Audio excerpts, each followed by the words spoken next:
सुंदरपुर नाम का बहुत ही सुंदर गांव था।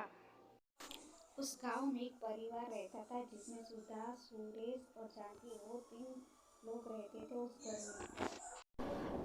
तुम्हारी माँ कुछ काम नहीं करती, मैं पूरा दिन थक जाती हूँ। ये तुम क्या कह रही हो? वो इस उम्र में क्या काम करेगी? मुझे देर हो रही है, मैं जा रहा हूँ।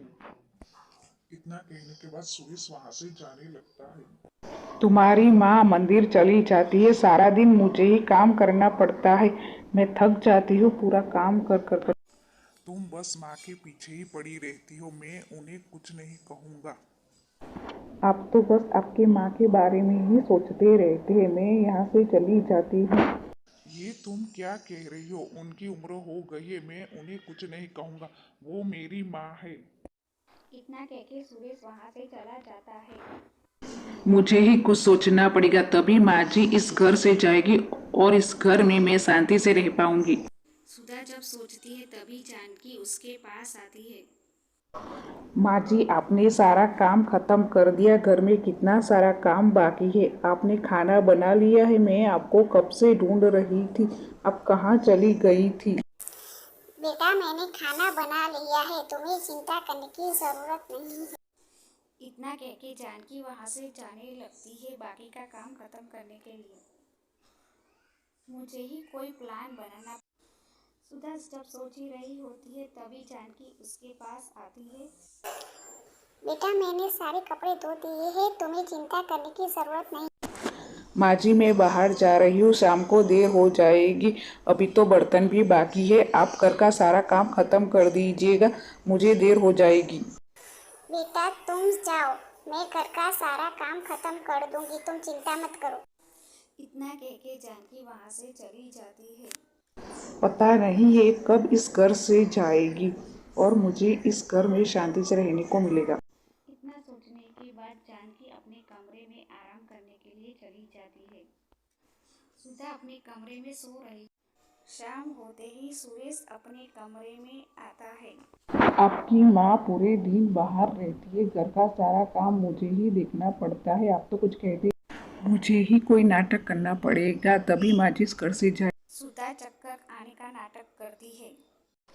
सुधा, तुम्हें चक्कर आ रहा है, तुम्हारी तबीयत ठीक नहीं है, तुम आराम करो, मैं माँ को बुलाती। ये सब आपकी माँ की वजह से हो रहा है, क्योंकि वो पूरा दिन बैठी रहती है और मुझे ही सारा काम करना पड़ता है।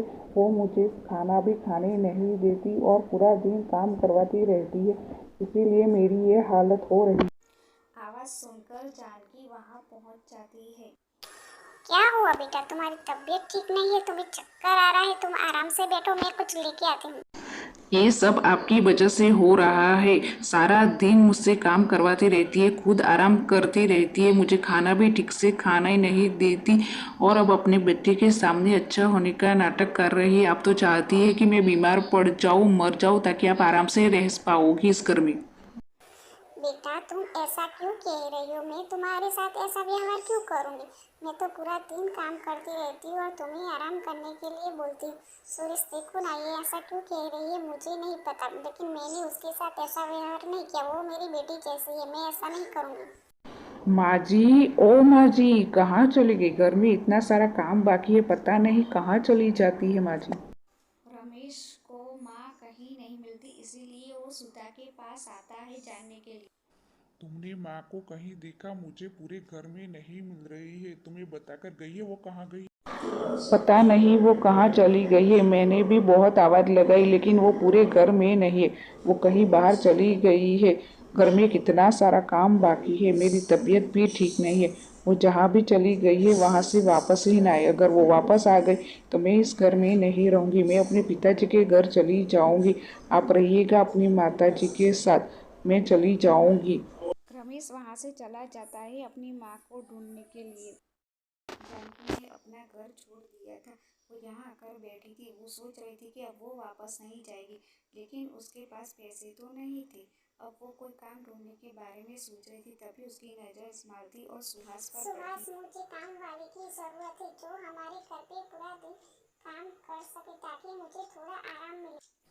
ठीक है, जैसी तुम्हारी मर्जी, तुम चाहो वैसा ही होगा।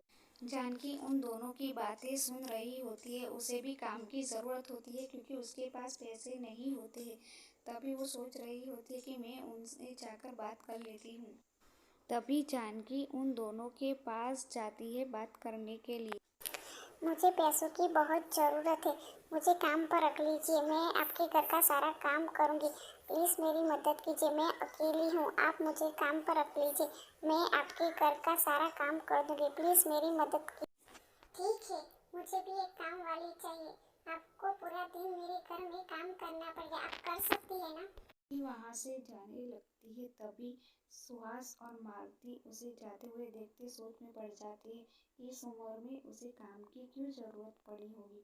लगता है वो इस दुनिया में अकेली होगी, उसका यहाँ कोई नहीं होगा। मालती और सुहास का बहुत बड़ा घर था। वो बहुत अमीर थे।